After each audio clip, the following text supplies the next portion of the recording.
Good morning, good afternoon, good evening. Thank you for joining us for what is sure to be an incredibly interesting session about a topic that so many are interested in, concerned about, excited about.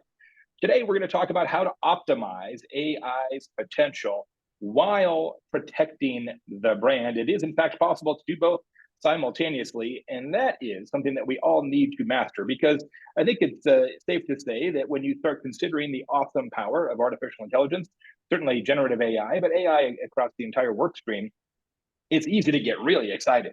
Like, wow, I can get so much more work done with less time, with less effort. This is going to change my life. And then you start to dig a little deeper and you say, this is going to change my life. And perhaps not always in the context that you had hoped. It is, in fact, a double-edged sword, as they say. We're going to try and hone that blade today, and we've got an unbelievable lineup to do just that. I am Jay Baer, founder of Convince and Convert, host for today's session. But the true stars of the show are Dan and Nasser from DAC. Dan, tell the kids at home a little bit about yourself. Hi, everyone. I'm Dan Temby. I've been with DAC for many years, 15 years now, helping build out the technology and analytics practice. And it's been a pretty exciting journey, and we're real happy to be here talking to you all today.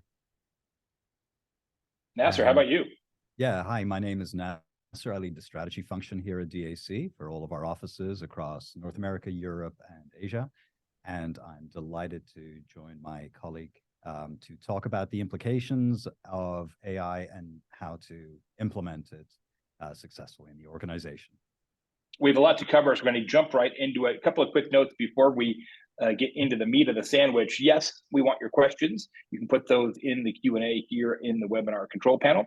We are going to record this session. We will share it with you after we conclude today. We're also going to share with you a white paper that DAC recently created with AdAge, all about brand safety in an AI world. So if you would prefer to kind of read through some of this content and roll around in it, you will have that opportunity, and we will deliver that to you shortly. Let's level set for a second. Why are we here? Why have we called you together in this live session? Well, I think it's safe to say that AI is transforming business in real time. Actually, all three of us, Dan, Nasser, myself, are deceptively youthful looking. It's the soft light. We've been doing this a long time. And gents, I think you would agree, we have seen a more rapid advance in technology in the last 18 months than we have at any time, at least in my career. I assume you would concur.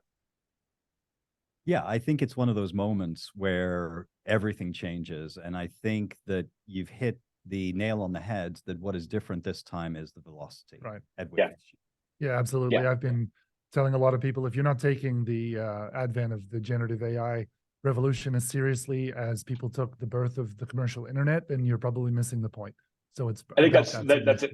Yeah, Dan, I think that's the exact right comp as well. I was there for the birth of the commercial internet. I started when domain names were free, right? And that impact on the world is perhaps similar to what we're seeing with AI, but it took literally years. I spent the first 4 years of my career sitting in conference rooms convincing people that maybe they should have a website. Absolutely. Right? And it was like years of conversation, and now we've adopted all of this in like 6 months.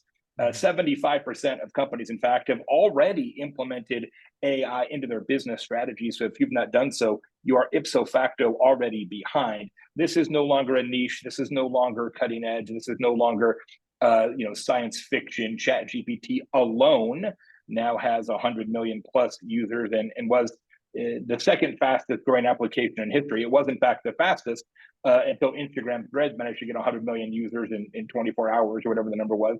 But ChatGPT, I think, has a little more staying power, so it appears. Despite that, we're nowhere near peak usage. We're not at maturity by any stretch of the imagination. The expected annualized growth of global generative AI market, 35% a year over year, through 2030. That reminds me of sort of the big peak in internet adoption of 10, 15, 20 years ago. It's pretty hard to keep putting up 35% gains year after year after year after year. We haven't seen it in a long, long time. If you're on this session right now, first of all, thank you. Second of all, you should know that you are already at the tip of the spear. You are already out in front of your peers and your competitors by the fact that you care enough about this topic to be with us today. But I will also say that marketing and advertising professionals and all that conveys are leading the charge in a lot of ways through the AI and certainly the generative AI forest. More than a third of marketing and advertising professionals have used AI for work. And that was as of January of this year. So I assume that number has creeped up a fair bit. And what's interesting is of all the different professions, right, whether it's a doctor or chiropractor or professor or engineer, the marketing and advertising community has adopted generative AI more often than any other profession. And Nasser, I assume that's true at DAC as well.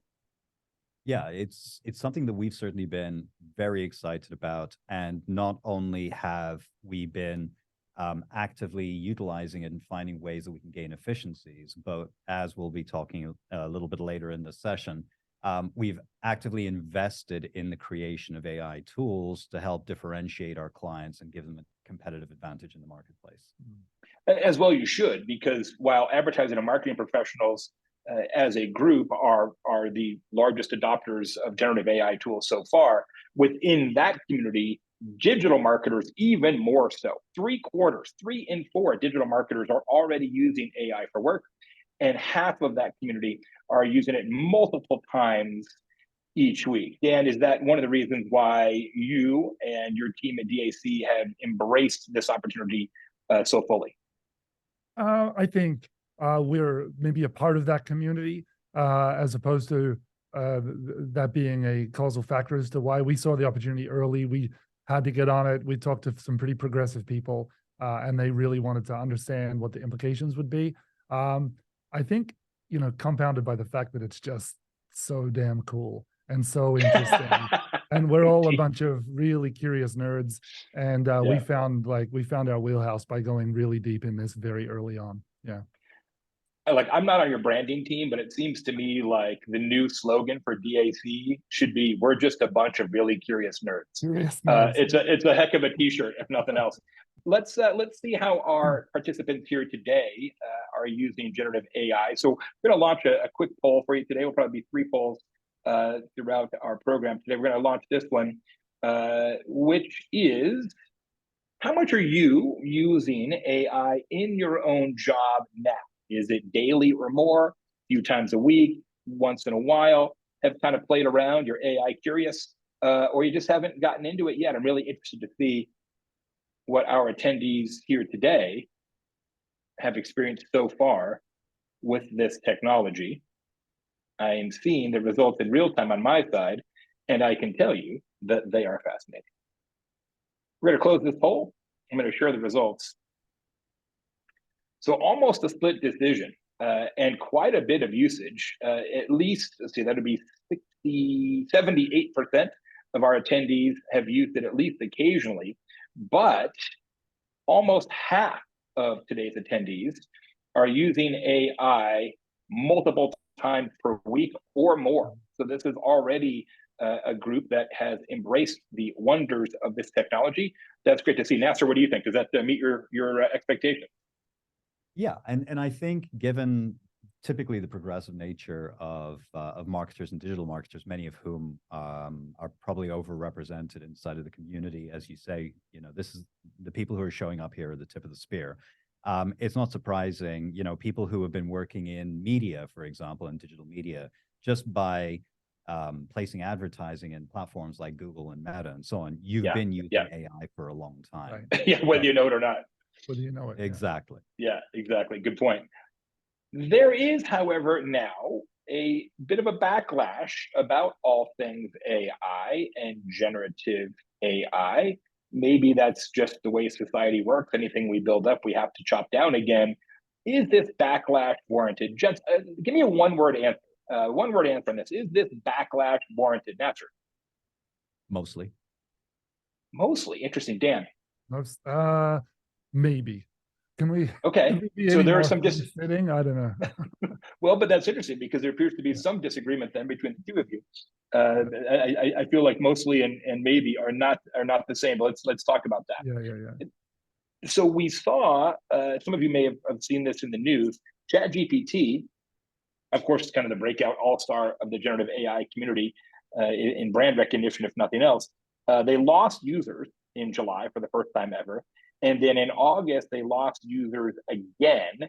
Is that people being concerned about the technology and maybe it's not right for me, or maybe I'm scared of it, or is it just that there's a panoply now of generative AI tools, and maybe folks have said maybe ChatGPT is not the flavor that I want to use? Any thoughts on that? Well, I definitely have thoughts on that. I think it was first mover advantage, became the Kleenex of generative AI very quickly. Everybody jumped in. The paid account subscription option hit the market early, and I think there's a lot of people who were very excited to give it a try and have had some fun and experiments with it, and possibly decided that it wasn't necessarily something that they needed in their life, or certainly to be spending money on, and have rolled that back. So there's a little, not a trough of disillusionment after that sort of hype cycle, but definitely some retraction that is, I think, very natural given the gravity. Yeah, and I think that, and so let me explain why I said mostly earlier, because it directly relates to this. It's actually, well, now it's more than one word, but okay. I would have given you one word, but I don't have an editor. Thank you. Thank you. But I think that it's directly related to customer expectations and user expectations. So when we hear about the magical nature of AI, and then we go in and we don't use it correctly or in the best possible way, it is easy to get disillusioned, not necessarily in terms of the capabilities of the technology, but how it applies to our lives. Yeah. The other thing is that kind of level of expectation, every time there's a new innovation, that level of expectation grows enormously. And the thing that didn't exist 5 minutes ago is now your base level of expectation. Yep. So a perfect example of this is airplane Wi-Fi, right? You sit down for the first time and it's a miracle. It says that you have Wi-Fi on this airplane and you're delighted. And the moment you take off and you're able to use it, it's garbage and you're furious and you want to burn the entire airline down, right? So I think there's an element of that around human nature. It's very funny. Yep, I completely agree. I think the larger issue is not so much consumers falling off of ChatGPT per se, but this issue of major brands questioning whether generative AI as a whole can or should be used in their organization. As we are having this conversation, these brands and many others, all major companies, have actually banned generative AI in their workplaces. Is that smart? What does that do to their competitiveness in the market if there are other folks in their category are using these tools? We're going to talk about that a little bit today. Why would they do this? Well, some of the potential issues that a big brand or even a medium-sized brand would have with AI might be the tools creating information that is factually incorrect, the overall quality of the output being not up to par, plagiarism or even accidental plagiarism, tone and tenor in the created content that is not as sensitive or doesn't fit brand standards.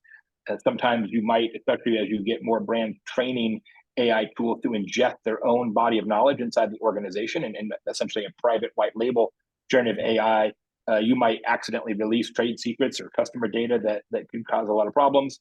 And in several industries, you've got a fairly significant regulatory burden, and it is so far maybe a little difficult to get a commercial AI tool to match up with all your different regulatory issues. Dan, Nasser, anything you'd want to add or elaborate on here? Yeah, I think this covers the spectrum of the main concerns, but at their root is a fundamental issue with the nature of the AI tools, and that is that they have no memory. And they, while they are built with things like, no hate speech and, the understanding of legal parameters around language in different jurisdictions, it doesn't understand brand standards. It doesn't understand brand tones. Doesn't understand it from a qualitative perspective of what is good for one brand versus another.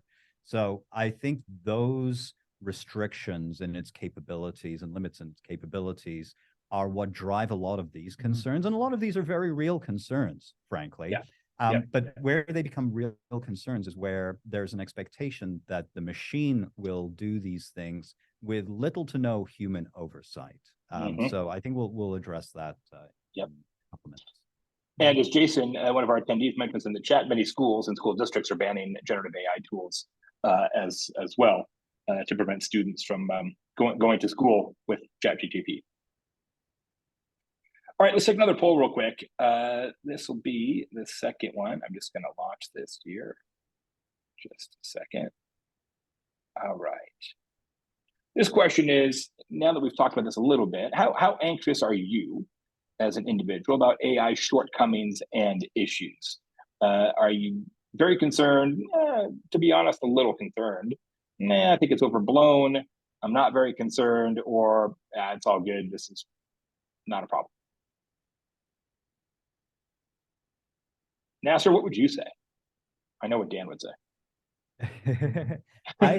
I think that if you are not concerned about these issues and looking actively for ways to rectify them, then you probably don't work at a major brand. Right.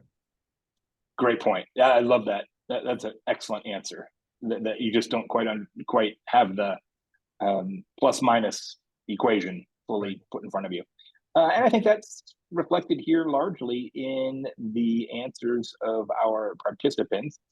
16% very concerned, about 40% are frankly a little bit concerned, 27% kinda, and then just 17% are on the lower end of the concern scale, which perhaps is colored by the nature of this topic and the way we marketed this session.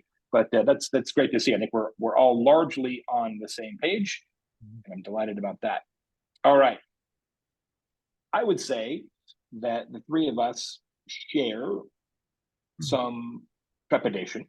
I think it's okay to be scared. And if you are a little wary of this, you're not alone. Nearly 1 in 5 marketers using AI are concerned about its accuracy and ethics. So let's talk about how this goes awry. Dan, without going into a masterclass here, which you were obviously capable of doing, can you tell us a little bit about how this actually works? I think we ask you a question and then stuff spits out the end, and I think there's a lot of misconceptions about the actual technology of generative AI and what's happening behind the scenes. And I think it would be illustrative to talk through that a little bit, please. And frankly, I think some of the fear and uncertainty, like anything that's new and somewhat magical, while there is absolutely merit to a lot of the points we're making, a lot of the fear and uncertainty is driven by a lack of knowledge and understanding, which we see everywhere. And the more I talk to people, the more I'm kind of getting that sense. And again, I'm not an AI engineer by any stretch, but I've probably gone a lot deeper than many have in terms of truly understanding that. And fundamentally, the first thing people forget is that inside a language model exists 0 words. It's just a cloud of numbers. And this is about understanding the numerical relationship between words used in different contexts with one another. And they get converted to numeric tokens, which get passed through a barrage of complicated calculus and weights and bias algorithms to essentially make a determination about what the next word in the response package should be in order to address what the request was. And it's infinitely more complicated than that. But once you detach yourself from 2 realities, one is that there are no words inside a language model. It's all numeric. So it's an interpretation of numeric data, resulting in numeric data, which just gets played back as words to people, number one. And number 2, it was never meant to be a ongoing repository of real-time factual data. It was trained, language models have been trained to understand human communication and language and what words mean when used together and how to interpret the meaning from them and gain inference from them. So when I'm asking it for the latest facts on something, expecting it to behave like Google, unless it is an implementation of a language model connected to a search engine and traditional resources, why would I expect that it has the latest, greatest, most factual information? So I think separating those two things out in people's minds can bring a little more comfort to the fact that if I'm using it within the parameters for which it was originally designed, I can be more confident with the output that I'm going to get from it. Yeah, that's really helpful. Yeah, we've talked a little bit about some of the things that can go awry. So how does that happen? If it's all numbers and it's stored all of these different historical relationships between data points, which then get replicated as words. So it says, historically, if you have the word bacon, typically the next word is going to be and eggs. Right. And it sort of knows that. How does it get it wrong? Right. Well, again, because it's, I'm sure everybody who's watching today has, I'm not sure if everybody has really played around to this level, but the number of, try to remember the number of times that ChatGPT or any language model you may have played with responded with, "I'm sorry, I don't know that." It doesn't do it. It doesn't like, it's not its job to tell you it doesn't know how to do something. It's programmed to give you a response. And it will caveat. It's doing a much better job with later iterations to caveat and contextualize its answers and maybe warn you if it may be wrong, but it's always taking a stab at it.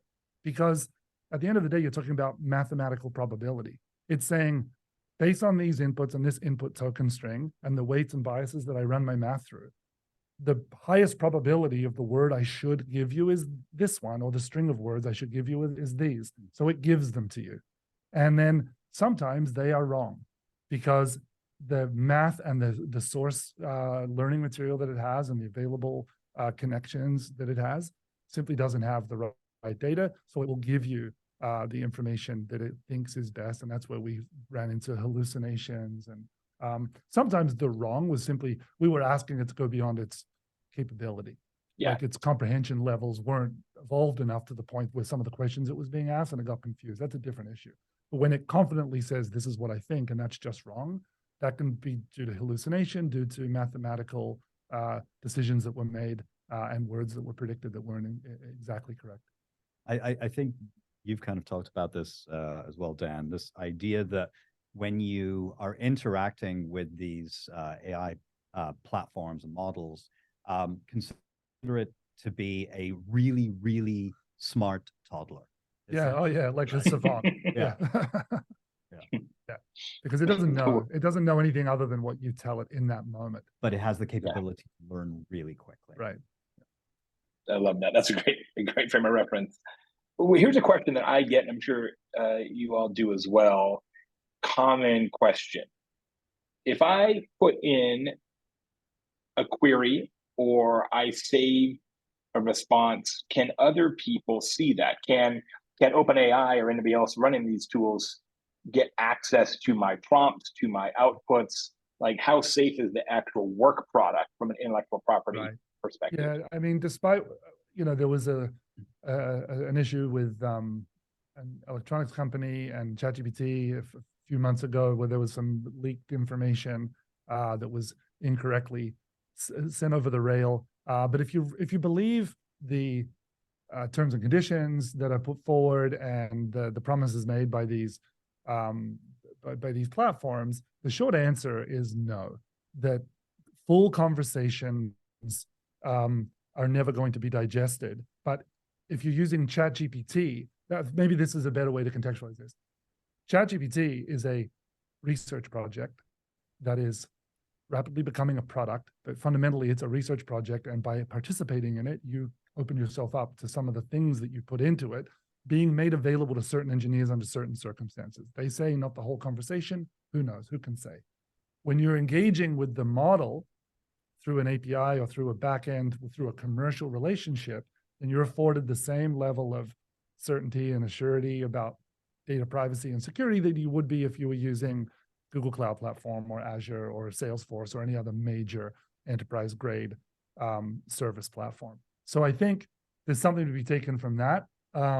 But it's definitely driving a lot of concern here because it is new and it is a bit unknown. So always leaning towards the safest route is typically the best choice here. Yeah.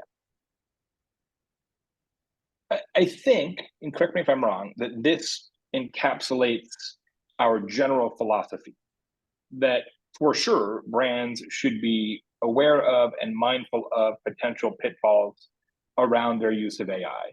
That to ignore the shortcomings and potential problems is perhaps a dangerous game to play. But that doesn't necessarily mean you should ban it or say, look, let's go head in the sand and just hope this all blows over, because that's probably not likely to happen. Yeah.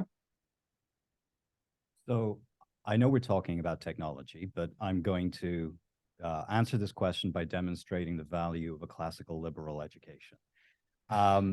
I don't think there's any denying that the printing press and the invention of the printing press was one of the greatest revolutions in human development and raising of living standards in education and all of that sort of stuff, and democratization of knowledge. But when it was first invented, it was in many places deemed heretical, burned, broken up, and the people who were using it were imprisoned, and terrible things happened to them. Change is hard, especially radical technological change in the way that we're seeing here. And it will have a profound impact from an industry perspective, a societal perspective. Banning it outright gives your competitive set a very significant competitive edge in terms of speed to market, in terms of quality, in terms of efficiency, and in terms of setting the standard, setting the bar for new experiences and capabilities that we haven't even thought of yet. Right. So I think absolutely banning it outright for the fears that we've outlined is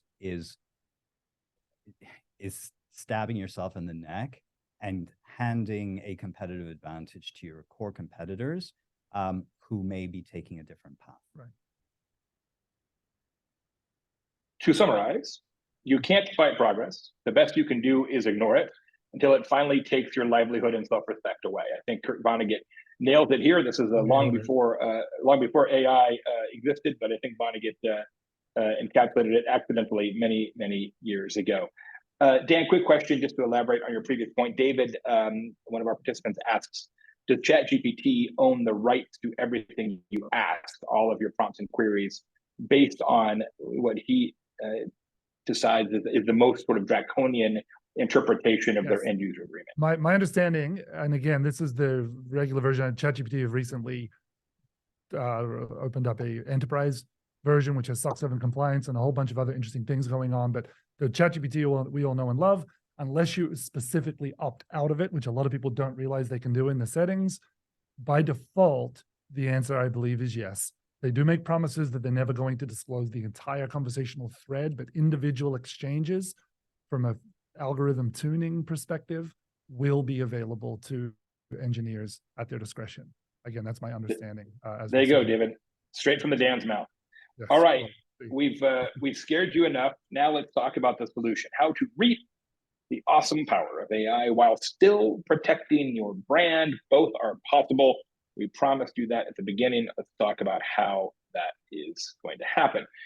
First of all, we got to remember that the AI is an ingredient. It's not the entree. This is not should not be used to take over your entire job. Gents, what do you think about this?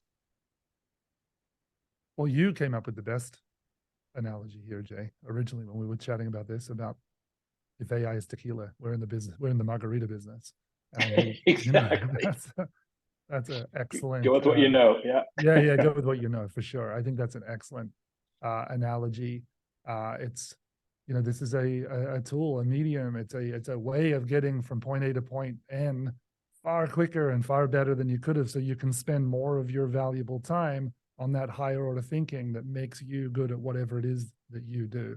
It's not here to displace. I think that a lot of this directly addresses a lot of the ways that a lot of major brands think, which is when new innovations come up, they need to be able to say to their board or senior team, yes, we have done the thing. We've done the AI. Mm-hmm. And there is no doing the AI, but understanding how AI can be applied to every job in the organization, in the enterprise, in the brand, to drive better outcomes faster.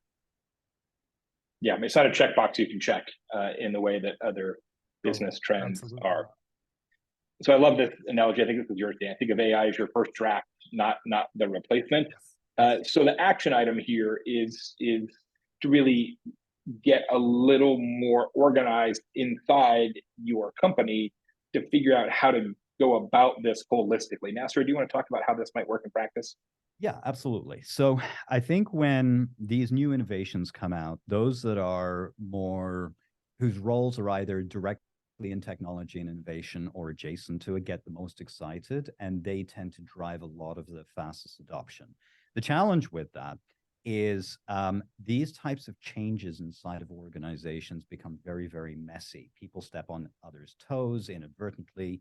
And they start experimenting with the application of these new tools and technologies in their roles and in other people's roles. And part of the challenge, aside from the human component of that, is also when that happens, you as a subject matter expert or a practitioner are not the best evaluator of whether or not the output is good. Mm-hmm. So, we say that AI is not coming for your job, but a subject matter expert or a practitioner who is powered by and leveraging AI, that's who's coming for your job.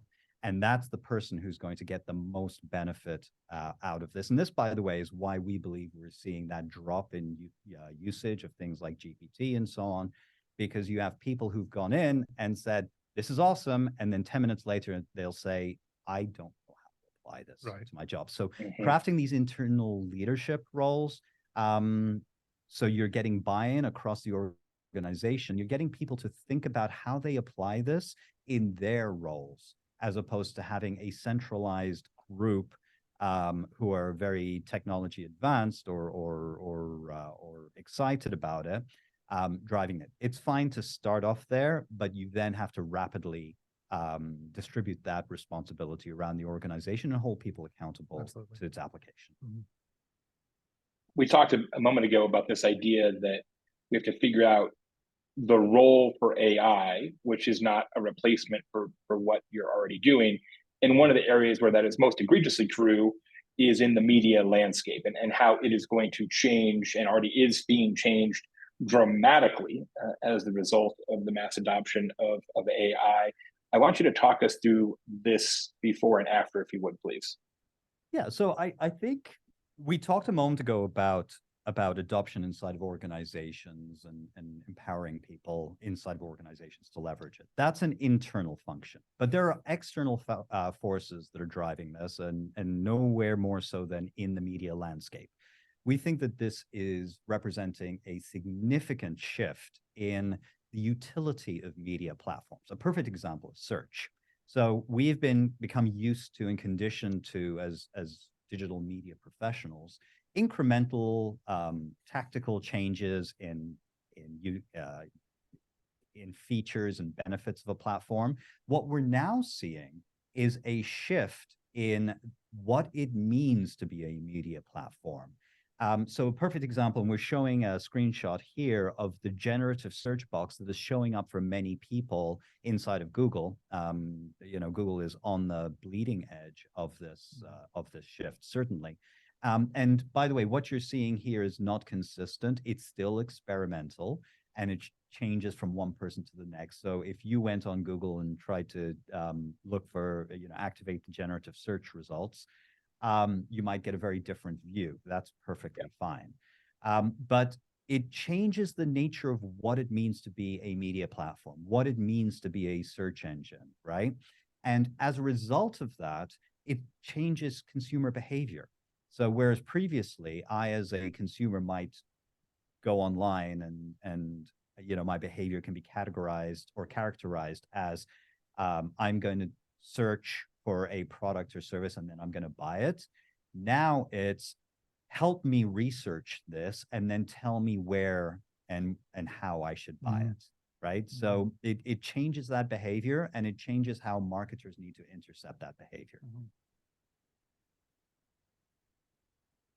I mean, this is really an existential question for Google, right? I mean, if they can't get this right, it's going to be very, very disruptive to their core business model.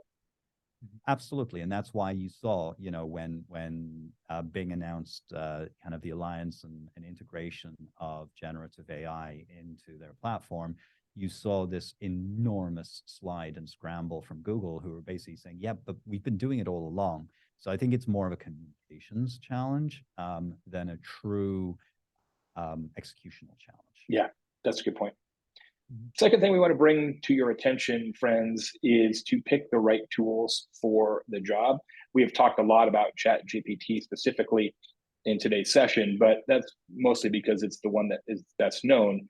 There are a lot, and I mean a lot, of different AI alternatives, and probably 2,000 have been created since we started talking this morning. It is definitely a rapid proliferation. Dan, talk about this point that there's not a distinct correlation between big tool, expensive tool, and tool quality.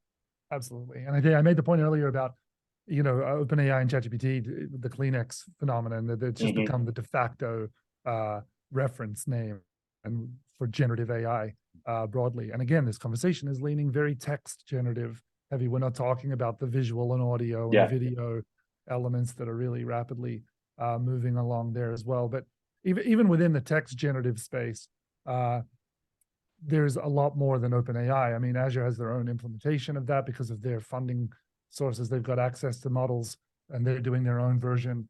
We've got companies like Anthropic with Claude 2, which is fascinating and really good at different things, who have just come out with a pro subscription version. We're seeing Google really push on Palm 2 and ultimately their Gemini model, which will be revolutionary again, I'm sure. And all the while, Meta have come out with their Llama model, and that's become an open source thing, either on purpose or by accident, who knows?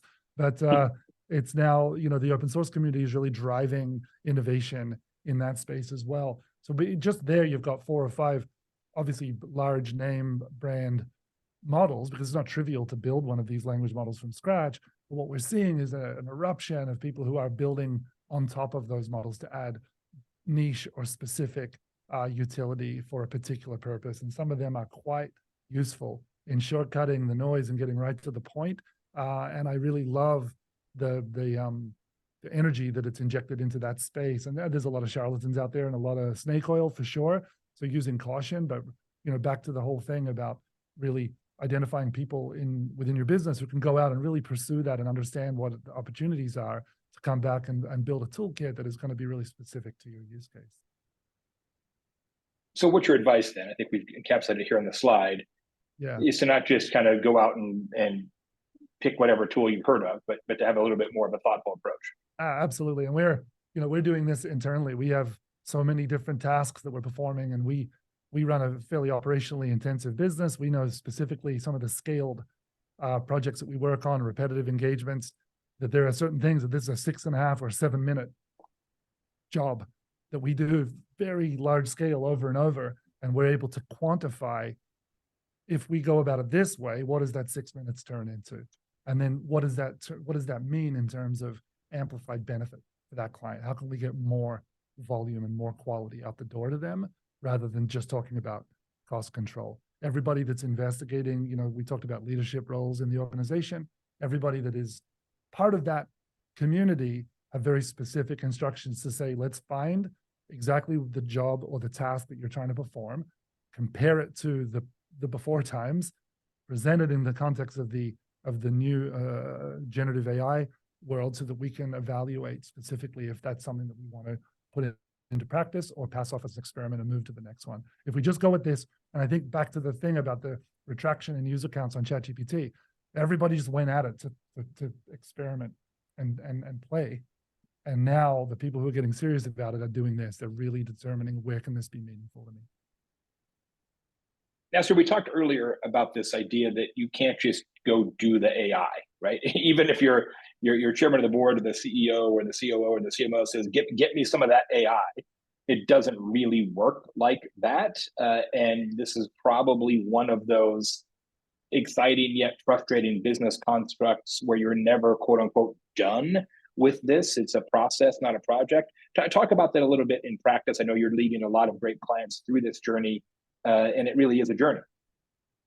Well, there's a reason, Jay, why there are 82 people on LinkedIn who will give you 14 AI tools and prompts that will make your use of AI much better. It's I think the key thing is or a couple of really important considerations. It's around learning, the AI learning, and you learning as well.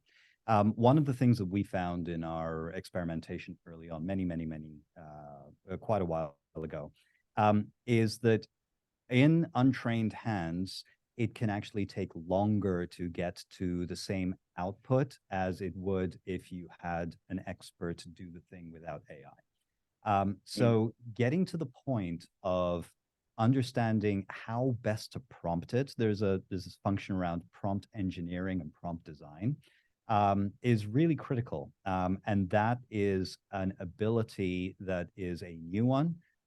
I don't think anyone referred to themselves as a prompt designer or prompt engineer 12 months ago. Right? That's a job that didn't exist, but I guarantee there will be courses on this, in community colleges in the next couple of years. So I think understand and prepare yourselves for the long haul. This is going to take time for people to learn, for people to build out their capabilities in terms of true utilization. And having the organization built in a way that their expectations, but also in a way to capture this knowledge and make it institutional as you go along. Because that's really, really important. Right. I think it brings us to the next point, Jay, around building and maintaining a shared prompts library in the organization. Let's explain what we mean by that. As people have different skill sets. And the ability to prompt an AI well is not something that everybody can do, but it might be central to the ability of an organization to leverage AI properly. So in those instances, have those people who know how to build these prompts, build them, and then make them available for others in the organization to help them do their jobs better, faster, more efficiently, and more effectively. So this idea of centralized prompt libraries, I think we're going to see more and more of this, and that then helps build institutional knowledge and, frankly, institutional value over time. Yeah, it's similar to having shared response libraries for ratings and reviews, or something along those lines that you might craft in the organization, keep them, everybody can use them as sort of the templates, and that you can then modify in your own usage. I just want to double click real quick on something you said a moment ago, which was so smart, and I've experienced it myself. This idea that if you're not really sure how to get out of the tool what you want, it can actually be faster. Just write it, right? Just do it. No, just do it the old way, right? And I am an experienced and fast writer, and there have been times that I've tried to use the generative AI tool to quote unquote save me time, and it ends up doing the exact opposite. Now, that is a factor of inexperience. And over time, as people get better and they can access shared prompt libraries in their own organization, that cycle time should be reduced. But right now, sometimes it can actually feel like more trouble than it's worth. That's it. And that's why you see the drop off in adoption, as well as the expectation that it's going to be perfect the first time. So, going back to those earlier points around human oversight, organizational leadership in this, so that it's your first draft and then you can iterate on it, giving you your first set of ideas that you can then iterate on and make better. If you have that institutionalized in the organization, it becomes much, much easier to and much faster to get to a good outcome. The last piece I want to bring to your attention is Dan and co have worked on a purpose-built, DAC exclusive generative AI interface, which solves for many of the concerns and sticky wickets that we have addressed here today. Super easy to use, integrates multiple AI tools in one place, and prevents a lot of the brand threat issues that we have kicked around here today. Things like intellectual property and brand tone and voice. Dan, talk about this a little bit. Yeah, so we got on this opportunity very early. and immediately started talking about how can we empower our organization of 600 people or more with the benefits of generative AI. And we immediately ran into some of the problems that we've been discussing here today. So on thinking on that, we got busy sort of working on a tool for our own enablement, really, which was to say, how do we bring together, and we'll talk about this in a little more detail in the coming slides here, but how do we really empower people in a way to address some of these issues, understanding that not everybody has the same job in the organization. People have different needs and wants and responsibilities. Very different brands we work for have very different rules on what we can and can't do and how it should be done. Plus, we'd like some auditability of that too, so we can understand. And but to your point earlier about codifying the consumption of this stuff, how do we understand how much it's being used and what kind of benefits we're getting from it? So that's what led us down this path. The real issue with ChatGPT, as we explained earlier, is this idea of it's a beautiful interface, and Nasser mentioned this much earlier in the discussion today, that apart from some core default behavioral rules about no hate speech, no misinformation, no bad language, and no nefarious, obviously socially nefarious activity, there's really not much going on there, and it will do whatever you ask it or request it to do within reason. And that's great if you're using it for your personal life or whatever it is that you're doing. But once you start to scale out at the enterprise, you can see right away how there's some recursion and some challenges with that. It really, as we move forward here, it really brought to light a bunch of challenges that we've really addressed. And we kind of, on the next slide, Jay, really put that into context through what are the gaps that need filling with that model. There's brand guidelines and language and regulatory pressure that you discussed earlier, memory and context, and what do you know about my product specifically today? What do you know? What is good quality content for this brand, high performing, that has worked well in the past? It doesn't know that. How can I teach it and let it retain that knowledge so it has it available for its very next iteration, so I can get to that good output much quicker? And then back to the conversation about prompt distribution. We are nuancing. You brief somebody on an opportunity or a work project, you have a dialogue with them and they go away and they kind of know what you need. With AI, the nuances in prompt differences and the way you structure them and the sequence of instructions, the order in which you give them and the words you use matters tremendously, as we're finding out in terms of the quality of output. So in a stretched out way, what we've tried to do is intercept that user interface and the neural network and force is a strong word, but really force or guide our users through a set of gates, which means whatever they ask for, whatever request they give is going to be coupled with a global set of rules, a library of brand guidelines, compliance information, system behavior, previously generated context, and other embedded data sources. All of that gets bundled up, and that gets put into the blender to make the margarita more delicious out of the end right away. Again, can you do all of this stuff kind of direct in the interface? Yeah, you can, but you can't control it. And there's a lot of recursion and repetition as you continually remind the model what it is you're trying to achieve. Whereas with an approach like this, we can start a new chat and immediately type one word or two words, and it knows exactly what I mean by that, and it will get to the point very quickly. And that's where we're really enjoying some of the scaled benefits. Speed, scalability, and safety. Exactly. Yeah. Speed, scalability, safety. Attendee Lean asked a question a moment ago, and I held it till now, that her experience with generative AI tools has been that they have a difficult time adopting and adhering to brand tone.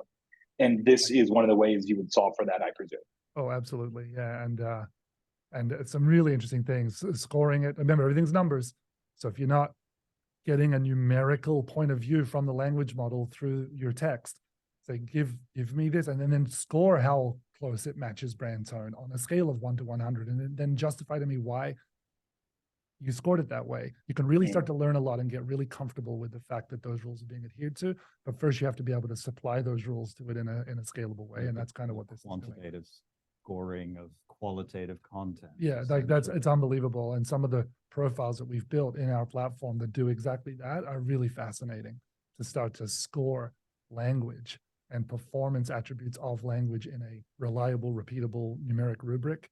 is like that. We can never do that before, and now we're really empowering I'd be that. excited So as a practical matter, you might say, AI-driven score above each of our heads of the word, Yeah, mine would right. be much higher than yours. I don't think imagine. that would be the case.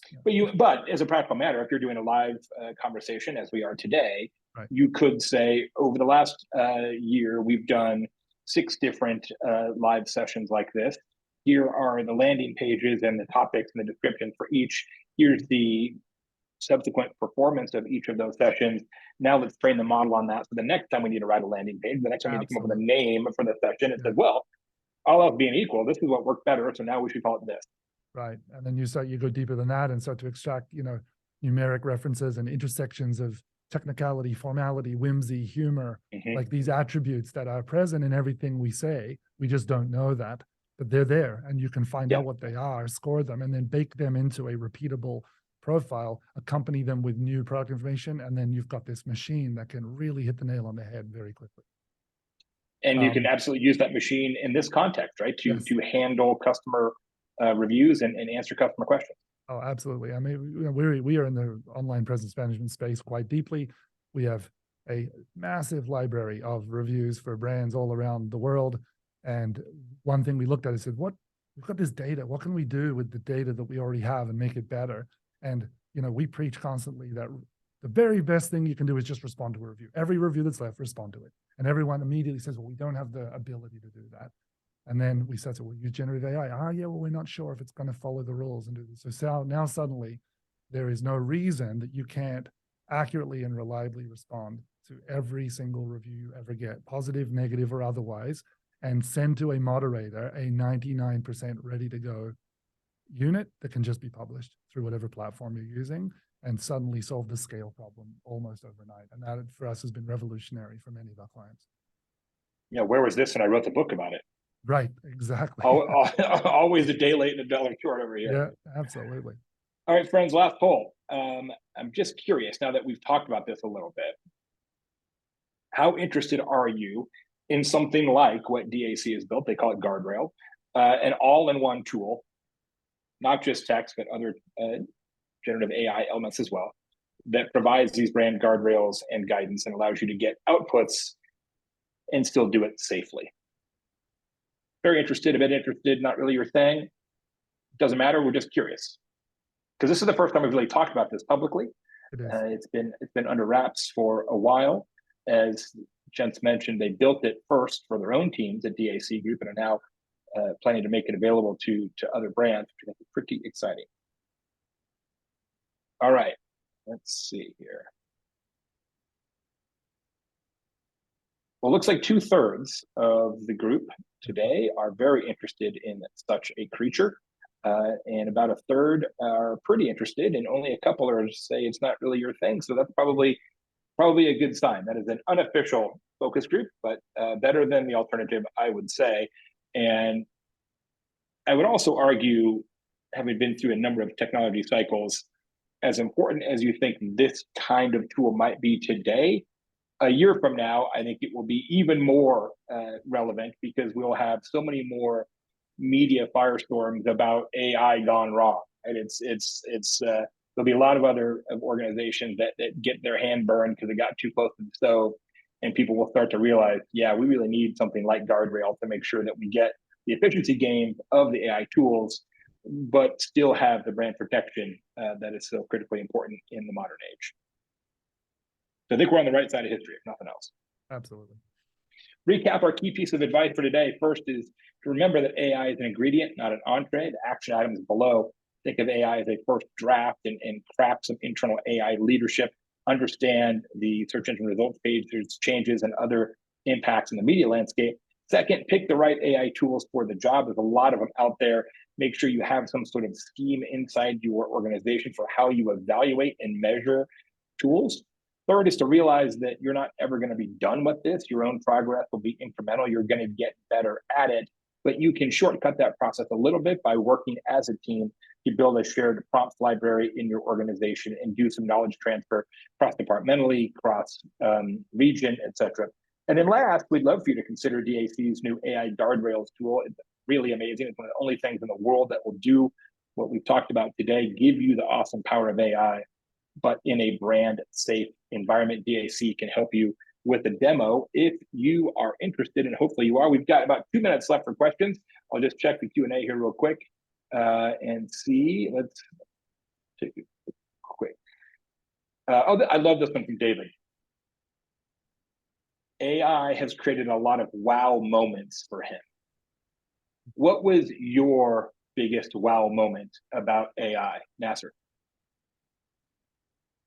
I think for me, it was the understanding of the depth of adoption. My 12-year-old son plays kind of rep basketball, and I was observing. I was chatting with his coach, and I was like, your communications are really good. Like the emails you send out to parents are really good, and your website is great, frankly, in terms of the quality of it.